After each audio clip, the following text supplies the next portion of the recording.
వసంతవల్లరికి స్వాగతం.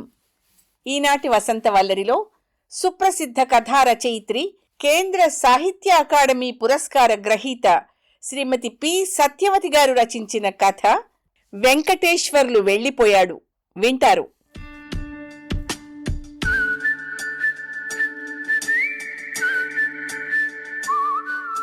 ఊరవతల కాలవలో స్నానం చేస్తూ సూర్యోదయాన్ని చూసి ఆనందించడం ఇవాల్టి మాట కాదు.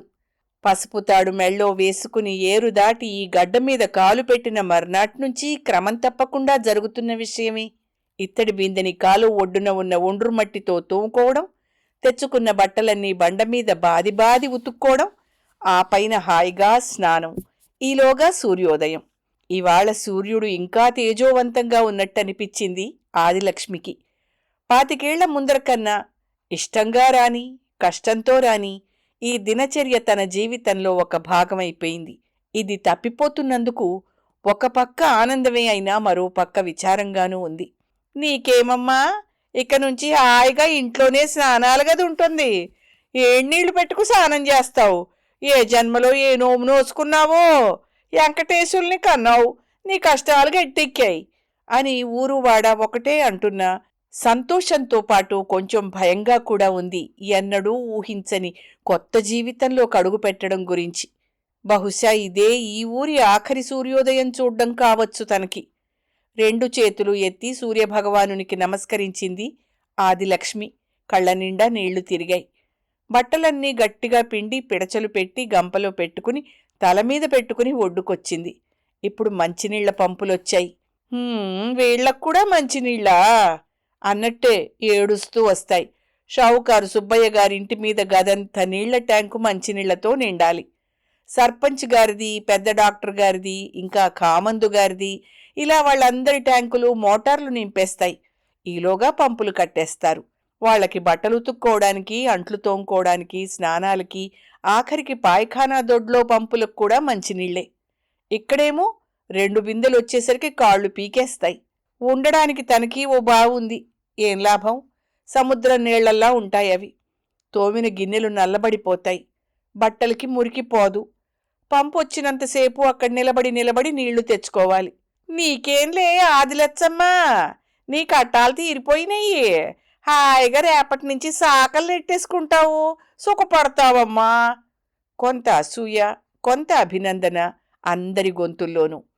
ఏందో పిచ్చిన ఆయనకి తిట్టి పెట్టేస్తున్నారు. వెంకటేశ్వర్లు సాయంత్రం వస్తున్నాడు. ఇక్కడ గోటీ బిల్లలాడిని ఎదవ. వాళ్ళ నాయనకి బీడీ కట్టలు మోసిన గుంటడు.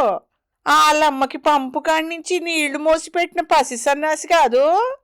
ఊరికి, పేటకి, వంశానికి, కుటుంబానికి, తల్లిదండ్రులకి ఖ్యాతి తెచ్చాడు. కట్టాలు తీర్చాడమ్మా. ఊబిలో నుంచి లాగి స్వర్గంలోకి తీసుకెడుతున్నాడు. పుణ్యం అంటే ఆళ్ళదేను. సాంబయ్య తాగితేనే, ఆదిలక్ష్మిని కొడితేనేమి. ఆదిలక్ష్మి నిజంగా దేవతనుకో. అందుకే దానికి దేవుడు మేలు చేశాడు. మంచితనం ఊరికే పోదు. వెంకటేశ్వర్లకు వచ్చిన ఉద్యోగం చాలా మంచిదంట. నౌకర్లు, సాకర్లు, మంది మార్బలం, పైన కూడా బాగా సంపాదన ఉంటుందంట. మన షావుకారు గారు 2 అల్లుడు చేయడంలా అట్లాంటిదేనంట. ట్రైనింగ్ అయిపోయి పోర్టింగ్ ఎంచుకుని వస్తున్నాడు. ఏ ఊరేసారో ఏటో. ఆదిలక్ష్మి ఇల్లలికింది, గోడలకి సున్నం వేసింది, మంచానుకున్న నవార్లన్నీ ఉడకపెట్టి ఉతికి తెల్లగా చేసి అల్లింది. దుప్పట్లన్నీ కాలువ దగ్గర బాదీ బాదీ ఉతికింది. ఇంట్లో రవ్వంత బూజు లేకుండా దులిపింది. సాంబయ్య తెనాల్నుంచి కప్పులు కొనుక్కొచ్చాడు. ఇన్స్టెంట్ కాఫీ పొడి తెచ్చాడు.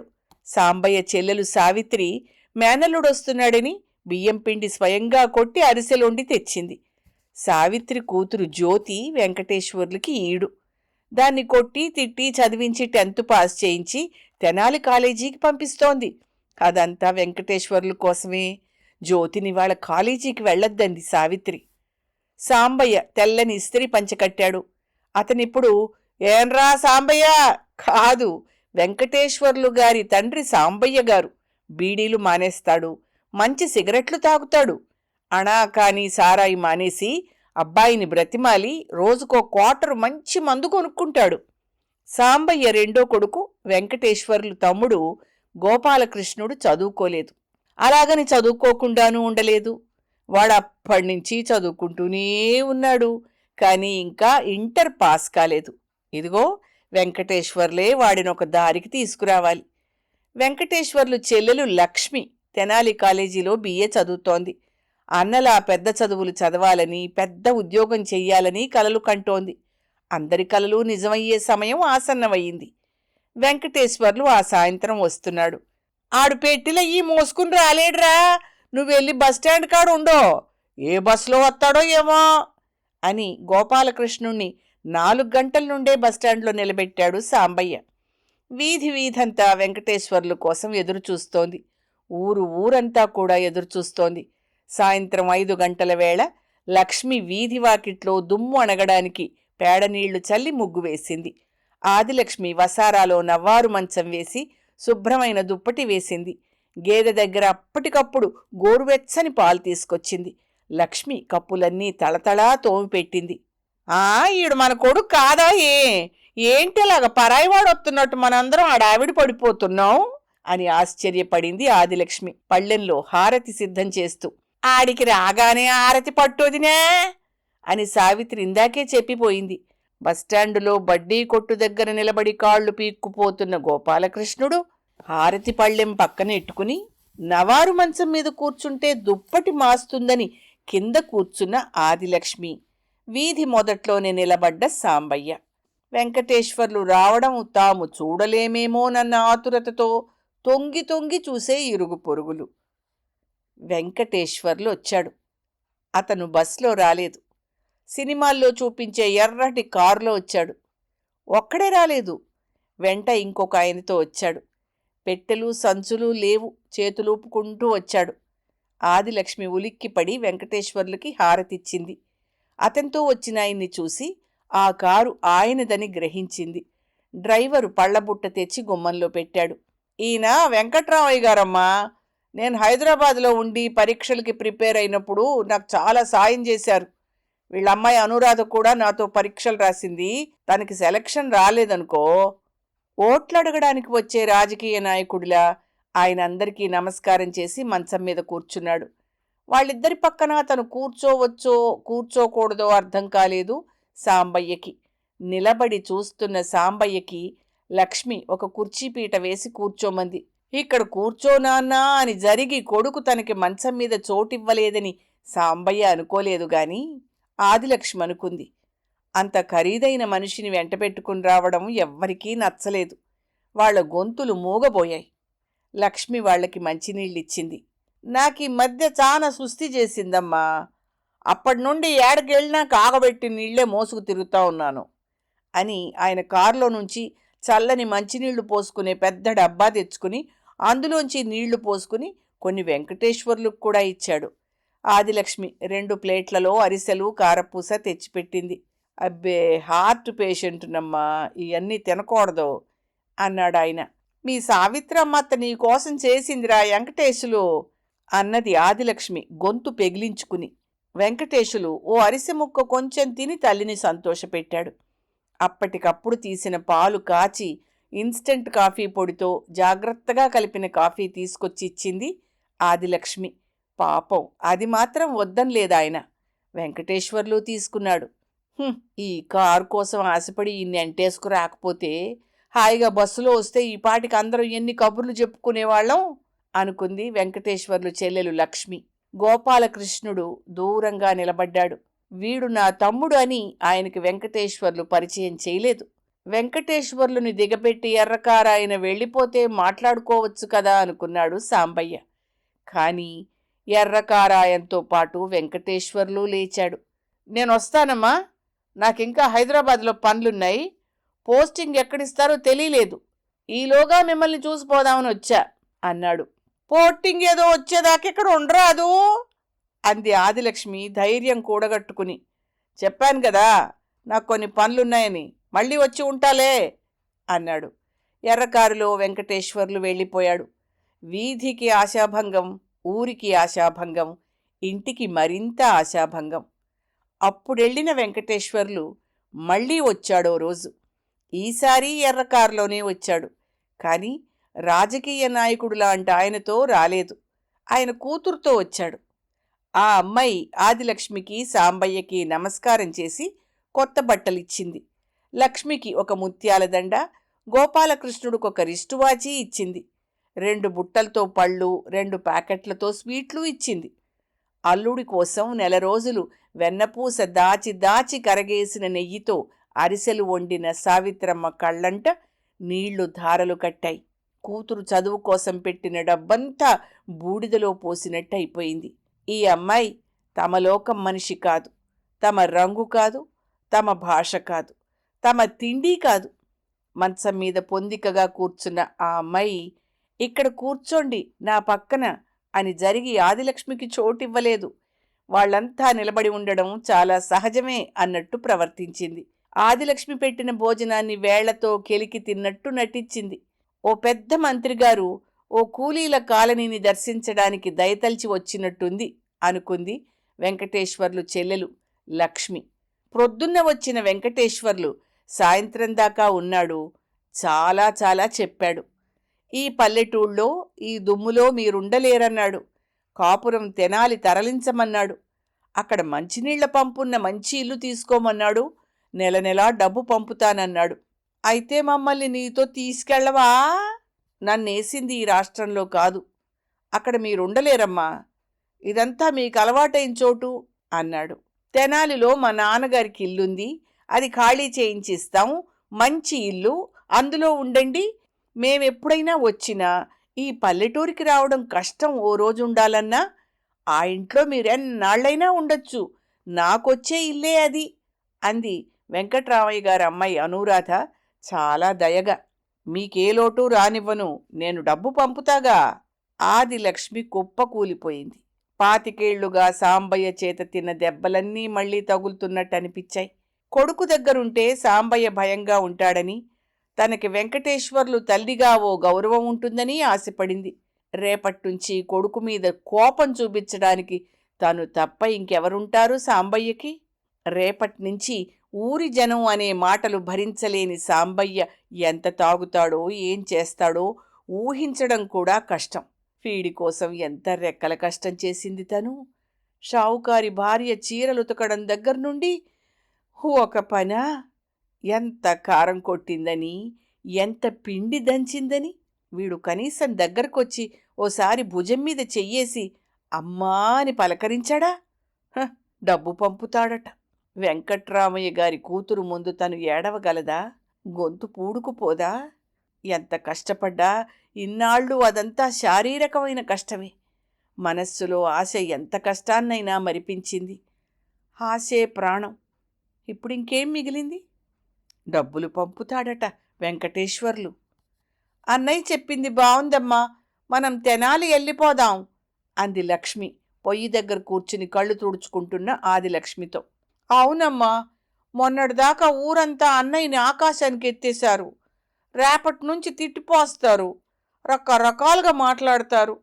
ఇయాల్టి దాకా నువ్వు పుణ్యం చేశావు అన్నారు, రేపటి నుంచి నువ్వేం పాపం చేశావో అంటారు. అమ్మా, ఇప్పటిదాకా ఒక ఆశతో బతికామే, రేపటి నుంచి మళ్ళీ కొత్తగా మొదలెడదాం. ఈ పల్లెటూరు కష్టాలు మనం పడలేమమ్మా. మనలాంటి వాళ్ళకి పట్నాలే నయ్యం. అక్కడ మనని గురించి ఎవ్వరు పట్టించుకోరు. పైగా ఫలానా ఓళ్ళ తల్లి తండ్రి అని తెలిస్తే పరిచయాలు పెంచుకొని స్నేహాలు చేస్తారు. ఎవరేమన్నా ఏమనుకున్నా పర్వాలేదే, ఈ ఇల్లు మనది. ఈడ మనకి గేదెలున్నాయి, మన చేత పని చేయించుకుని సాయం చేసే మనుషులు ఉన్నారు. నా రెక్కల్లో ఇంకా సత్తు ఉంది. పోయి ఎవరింటోనో ఎందుకు ఉండాలి నేను? నాకేటి అవసరం? ఆడికి పల్లెటూరు రావడం, ఇట్లాంటి గుడిసెలో ఉండడం ఇట్టం లేక తెనాలి పొమ్మంటాడు. నేను పోను. అంత ఆపేచ్చే ఉంటే పంపే డబ్బేదో ఇక్కడికే పంపమను. ఈడుంటే మా బతుకు మేము బతుకుతాం. ఆడికి పోతే ఆడు డబ్బు పంపితే గతి, లేకపోతే లేదు. ఆడికాడు ఉండనప్పుడు ఎక్కడుంటే ఆడికేమిటి? నేను డబ్బు కాసిపడ్డానా, ఆడికాడు ఉండడానికి ఆశపడ్డానా? నీకు అర్థం కాదులేయే అని బావురు మంది ఆదిలక్ష్మి.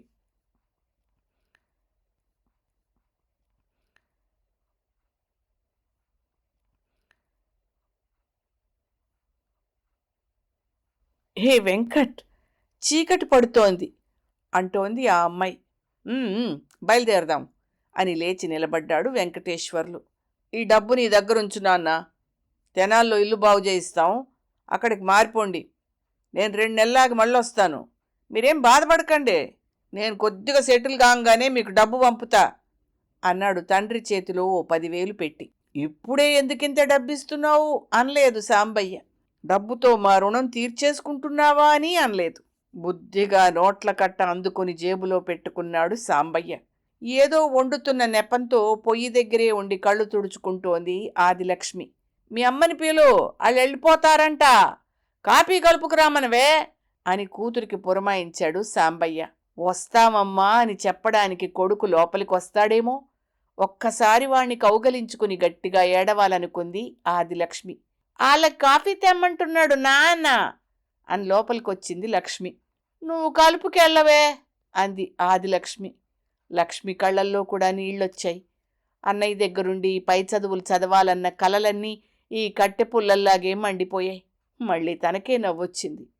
అన్నయ్యని ఎవరి దగ్గర పెట్టుకుని చదివించారు? పాపం, తన కష్టం ఏదో తనే పడ్డాడు. కాఫీ కప్పులతో తల్లి కూతుళ్ళు వసారాలోకొచ్చారు. వస్తాను అంది ఆ అమ్మాయి. ఆ స్థానంలో జ్యోతుండుంటే అత్తమ్మా అని పిలిచి తన ఒళ్ళో వాలిపోయేది. ఈ పిల్లను ఒక్కసారి ముట్టుకోవాలని, చేతిని తన చేతిలోకి తీసుకోవాలని అనిపించినా నిగ్రహించుకుంది. అలా చేయొచ్చునో కూడదో తెలియని అజ్ఞానురాలు కదా తను.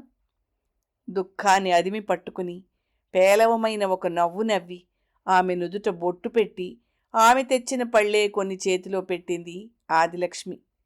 ఇవి మీకోసం తెచ్చాం కదా, అక్కడ చాలా ఉన్నాయి, మీరుంచుకోండి అని మంచం మీద పెట్టేసింది ఆ అమ్మాయి. మళ్ళీ స్కాలర్షిప్పులతో చదువుకొని పైకొచ్చాడన్న అభిమానంతో, స్నేహంతో, ప్రేమతో అతనికి ప్రోత్సాహం ఇచ్చి దగ్గరుండి పరీక్ష రాయించి అతని పురోభివృద్ధికి ప్రధాన కారకురాలైన అమ్మాయి ఇప్పుడు శ్రీమతి అనురాధ వెంకట్.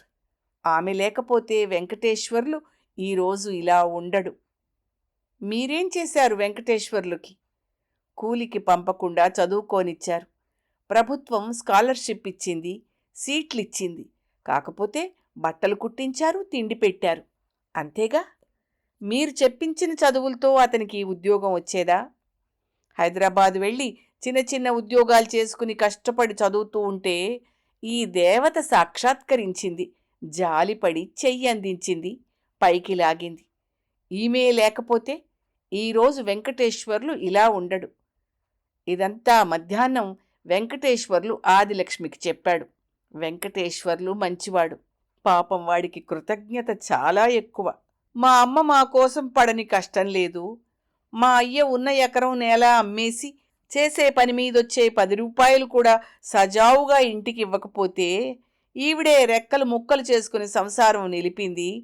నాట్లే వేసిందా, కలుపులే తీసిందా, కోతలే కోసిందా, కారమే దంపిందా, అంట్లే తోమిందా, ఆ పనులన్నీ లెక్కబెట్టడానికి రావు. ఆవిడే లేకపోతే ఈరోజు వెంకటేశ్వర్లు గొడ్లను మేపుకుంటూ గోటీబిళ్ళలాడేవాడు అని బహుశా వెంకటేశ్వర్లు అనురాధకి కూడా చెప్పే ఉంటాడు అనుకుంది ఆదిలక్ష్మి. అలా అనుకోవడంలో సంతృప్తి ఉంది. ఎర్రకారు బయలుదేరింది వెంకటేశ్వర్లుని ఎక్కించుకుని. అతను వెళ్ళిపోయాడు. ఆ వెళ్ళడం శాశ్వతంగానే అనిపించగా ఆదిలక్ష్మి గుండె చెరువయ్యింది. ఆ రాత్రి ఆదిలక్ష్మికి ఎంతకూ కునుకు పట్టలేదు. తన వెంకన్నని, పెద్ద పెద్ద చదువులు చదివి ఆఫీసర్ అయిన వెంకట్ని, ఆ పట్టపోళ్ళు ఆడపిల్లని, ఆస్తిని ఎరచూపి పడేసుకున్నారా? లేక తామే తమ పేరాశతో చేజేతులా కొడుకుని జారవిడుచుకున్నారా? అలా ఆమె ఆలోచనలు ఎంతసేపు కోడలి కుటుంబం, తమ కుటుంబం చుట్టూ తిరుగుతున్నాయే కాని ఈ 25 వెంకటేశ్వర్లు జీవితానుభవం అతనిలో ఏ పరిణామాలు తెచ్చుంటుందో అని ఆ వంకగా ఆమె ఆలోచించలేకపోయింది. అలా మహామహావాళ్లే చూడలేరు. ఆదిలక్ష్మి అనగా ఎంత?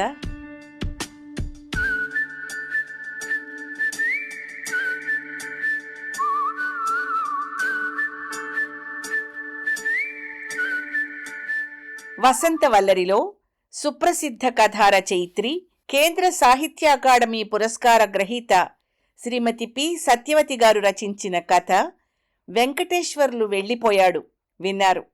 ఈ కథ 1994 డిసెంబర్ రచన సచిత్ర మాసపత్రికలో ప్రచురితమైంది.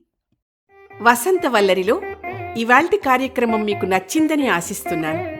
అందుకే లైక్ చేసి మీ మిత్రులకు బంధువులకు లింక్ను షేర్ చేసి మీ అమూల్యమైన అభిప్రాయాన్ని నాకు కామెంట్ బాక్స్లో తెలియచేయమని, వసంతవల్లరికి సబ్స్క్రైబ్ చేయమని విన్నవించుకుంటూ మీ వసంతలక్ష్మి అయ్యగారికి సెలవు. మరి థ్యాంక్ యూ.